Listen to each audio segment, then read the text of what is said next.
Welcome back to Practically Political. It's great to have you with us again. I'm Dave Spencer. And I'm Carrie Sheffield. Wow, let's get to it, Dave. What a week. For me, we've been hosting the show now for almost 3.5 years. And so this is our first election and first general election with the president. So it's a big milestone for us. And I think the show, we've been talking about the future of the Republican Party the whole time, kind of the dialogue. And for my women's group at Independent Women's Forum and Independent Women's Voice, this morning we hosted an event about the election results. And one question that came up was about whether this is a durable, sustainable position for Republicans, because you had, historic margins. Trump outright won Latino men. He won women. He did better, in 49 states than he did in 2020, and the District of Columbia. So this was a blowout in many respects. But the question is, do you think that the Republican Party can keep this coalition, this diverse coalition that Trump helped to forge?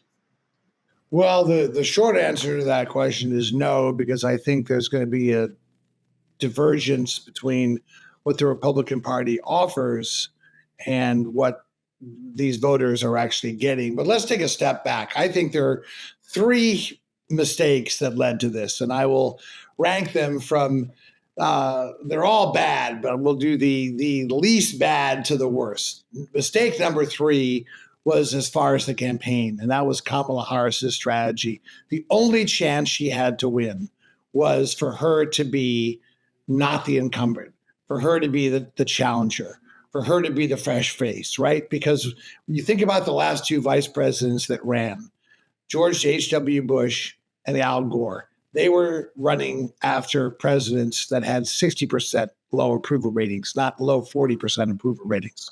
Okay. And always the two stats that scared me the most, 65 to 70% of the country consistently thought we were on the wrong track. And this is the one that really was the death knell. 2/3 of the voters in this election, we've talked about this before, had never experienced inflation. They don't remember, as I do. Well, you're so much of a spring chicken. It was before your time too. But for those of us that are at least in our 50s, we can remember the late 70s when inflation was 18%, and then the early 80s when the prime hit 21%.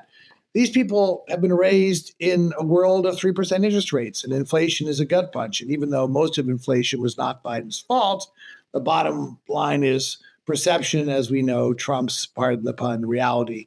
So Harris did not do that. And she had chance after chance. Of course, the most famous one or infamous one was on The View when she said she couldn't think of anything to differentiate herself. That was that was a political consultant 101. A poli-sci major in college could have answered that question better, right? So that was problem number one. She never differentiated herself and thereby blew the chance that she had to win. But let's go up the ladder. Second biggest mistake, Joe Biden running again. After the midterms, he should have said, I'm going to be a bridge to the next generation. Our party's doing very well. We're on the right track. Now it's time for me to pass the baton. And that way we could have had debates. We could have had a primary. We could have had the political process that the American people needed and deserved. I think a lot of Democrats got on Republicans because they didn't have debates, or Trump didn't participate in the debates. And at least they had debates, right? So that was problem number two. But the biggest problem, and the thing that could have solved all of this, if Mitch McConnell had the spine to get 9 more senators in January of 2021 and convict Donald Trump.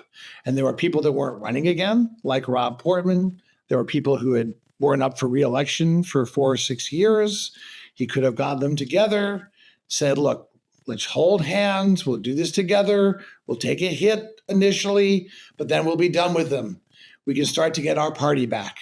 But he wimped out. And as is often the case with anyone who sells their soul to Donald Trump, in the end, they shoot themselves in the foot and they end up getting spat out chewed up and spat out. Mitch McConnell, not once, but twice, Donald Trump cost him control of the Senate. So that was the thanks he got for that.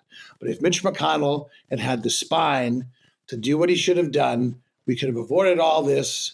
Nikki Haley would probably be the president-elect. Everybody would feel much more better. And even people like you who are Trump supporters, you said you would have preferred Nikki Haley. And I think I know a lot of people. Isn't that true? If you had a choice between Donald Trump and Nikki Haley, would you have chosen Nikki Haley?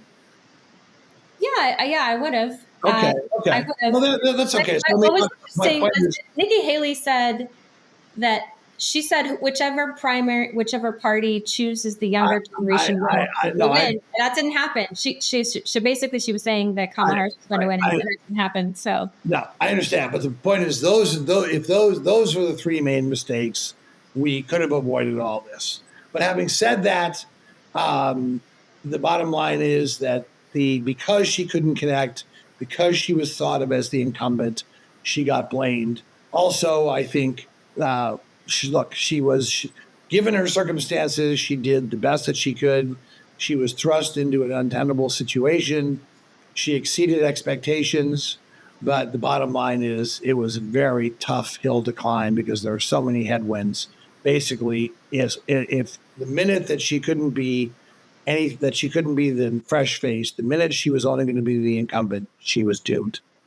So that's my takeaway. But that does not detract from the fact that there was a huge Trump improved his status with almost every group. States that were blowouts before, like New Jersey, are close states. But I do believe that this is not a sustainable coalition because I think a lot of these people are it's dissatisfaction and feeling discarded with the Democrats more than what the Republicans are offering.